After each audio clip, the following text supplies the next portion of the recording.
नाशिकमधल्या बहुराष्ट्रीय कंपनीतलं धर्मांतराचं प्रकरण देशभर गाजते। या कंपनीत हिंदू तरुणांना जाळ्यात अडकवण्यासाठी पद्धतशीर प्लॅन केला जायचा।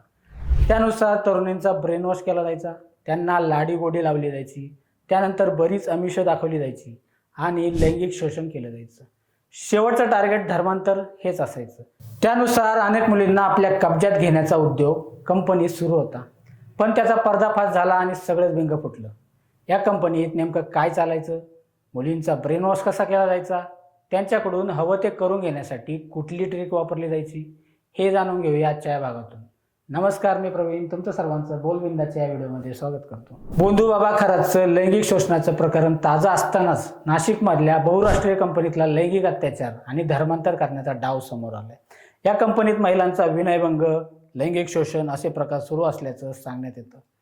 त्यामुळे अनेक महिलांनी येथील नोकरी सोडली, तर काही महिलांना जाळ्यात अडकवण्यात आलं। वेगवेगळी आमिष दाखवून त्यांचं शोषण करण्यात आलं असं दिसतं। यामध्ये विविध विशिष्ट धर्माच्या पुरुष सहकाऱ्यांसोबत काही महिलाही सामील असल्याची माहिती पुढे येताना दिसते। सुरुवातीला तरुणींचा ब्रेन वॉश केला जायचा, त्यांच्या वागण्यात कसा बदल करण्यात येईल, त्यांची जीवनशैली कशी बदलता येईल यासाठी प्रयत्न केले जायचे। एका पीडित महिला या ब्रेन वॉशने इतकी बदलली की तिनं लिपस्टिक लावणेही सोडून दिलं होतं। कधी उपवास न करणारी ही तरुणी महिनाभर उपवास करू लागली होती। तिला धर्माच्या नादी लावून असं करण्यात आल्याचं बोललं जातं। दानिश नावाच्या विवाहित व्यक्तीनं लाडीगोडी लावून तिच्यावर बरीच भुरळ घातली होती।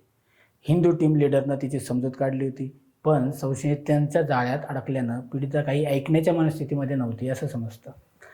आरोपींचा प्लॅन एकदम पक्का होता। त्यांना हिंदू तरुणींना आपल्या जाळ्यात ओढायचं होतं, त्यांच्याशी जवळीक साधून धर्मांतरही घडवायचं होतं। अशा गोष्टी तपासातून समोर येतात। या कटात असे काही तरुण सहभागी होते, तशा काही तरुणी सहभागी होत्या।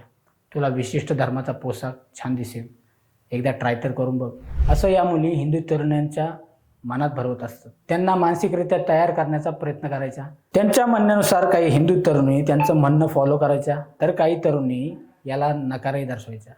तेव्हा त्यांना जबरदस्ती केली जायची असंही पुढे येते। आत्तापर्यंत या प्रकरणात 9 गुन्हे दाखल झालेत। तक्रारीसाठी अनेक महिला पुढे आलेल्या दिसतात। या रॅकेटमधल्या 5 प्रमुख संशयितांना अटकही करण्यात आली। आसिफ अन्सारी, शफी शेख, शाहरुख कुरेशी, रजा मेनन, तौसिफ अत्तार अशी त्यांची नावं आहेत।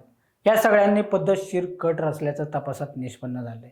इतर धर्मीय तरुणींना टार्गेट करण्याकरिता त्यांनी काही व्हॉट्सअप ग्रुपही तयार केले होते। या ग्रुपवर कंपनीतील राजकारण किंवा गडबाजीच नव्हे, तर पुढचं टार्गेट कुणाला करायचं यावरही चर्चा व्हायच्या। ज्या तरुणींना जाळ्यात ओढायचं त्यांच्याकरिता पुन्हा स्वतंत्र व्हॉट्सअप ग्रुप तयार केला जायचा, त्यांचा ब्रेन वॉश केला जायचा। या तरुणांशी गोड बोलणे, त्यांचे कौतुक करणे, फ्लर्टिंग करणे, कंपनीतील कामाचा फायदा घेत हव्या त्या ठिकाणी बदली करून देतो, रजा मिळवून देतो अशी आमिषे दाखवली जायची। त्यातून त्यांच्याशी जवळीक साधली जायची। आमिषाला नकार दिला तर त्यांना मानसिक त्रासही दिला जायचा अशी माहिती पुढे येते। पण आरोपीचं अंतिम लक्ष हे धर्मांतर घडवणं हेच होतं असंही दिसून येतं। पण पोलिसांच्या कारवाईमुळे यांचा पर्दाफाश झाल्याचं पाहायला मिळतं। तुम्हाला काय वाटतं, या प्रकरणाची व्याप्ती अजून मोठी असू शकते का, हे कमेंट करून आम्हाला कळवा। धन्यवाद।